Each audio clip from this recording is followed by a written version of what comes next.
A car, there is perhaps nothing more important than the badge it wears. People are very sensitive about it. It has to be just right. The BMW Roundel is one of the most desirable on the roads. But add a little M and you've got something very special.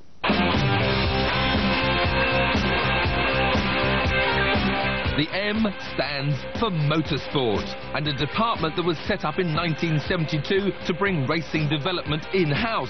And the distinctive red, blue and purple stripes were soon notching up success after success on touring car tracks all over the world.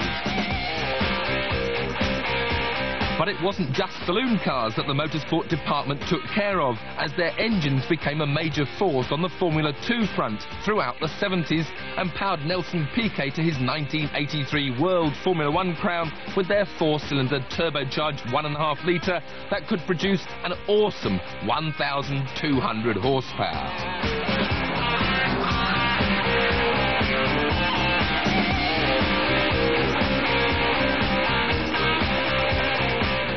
Inevitably, this racing development led to a new breed of highly tuned road car engines, installed in chassis with suitably uprated suspension and brakes.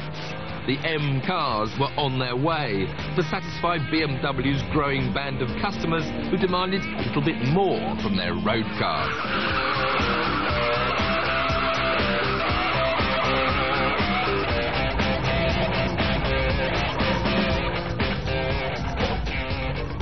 Cars like this Batmobile CSL dominated the touring car scene during the 1970s.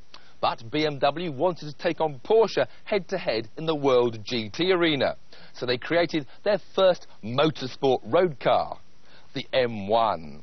A mid-engine two-seater with a 24-valve, 3.5-litre version of their legendary straight six, producing 277 horsepower. Just over 450 were made, all left-hand drive. And when they went on sale in 1979, they had a price tag of £22,000. Now they change hands for £60,000. Rule changes meant the battle with Porsche never happened, so for 2 years BMW ran the most outrageous one-make series ever seen with their 470 horsepower Pro Car M1s. The M badge first appeared on a saloon in 1980 with this M535i. Production only lasted 1 year, in which time just under 1,500 were made.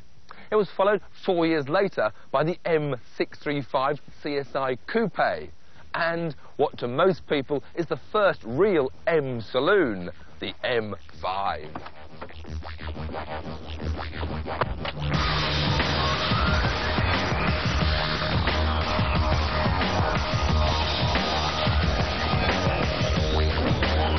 The motorsport department fitted them with hand-built 24-valve, 3.5-litre straight-six engines that produced just under 290 horsepower.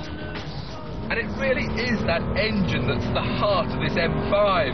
Masses of power and masses of torque, a really wide rev band. And of course, motorsport didn't end just with the engine. But of course, they developed the suspension, they developed the handling. And in the 80s, there was no traction control and plenty of tail-out power sliding. The big, square rigger saloon soon gained a reputation as the ultimate wolf in sheep's clothing, a Ferrari in a Savile Row suit. Only about 2,000 were ever made and just 184 imported into this country with right-hand drive. The looks may not have suited everyone, but for me, this is a bliss. 1987 was its last year of production, and the first for the new M3, a wolf in wolves' clothing. It's brought the M to an ever-widening market, and 17,000 of these pocket rockets were made in its 4 years of production. Early models had 2.3-litre, 200-horsepower four-cylinder engines, while later versions like this Sports Evolution had 2.5 litres and 240 horsepower. Of all the M's, this is perhaps most famous of all. The racing version was a star of tracks all over the world, while the road version was the envy of every young man. The only problem is, it only came in left-hand drive.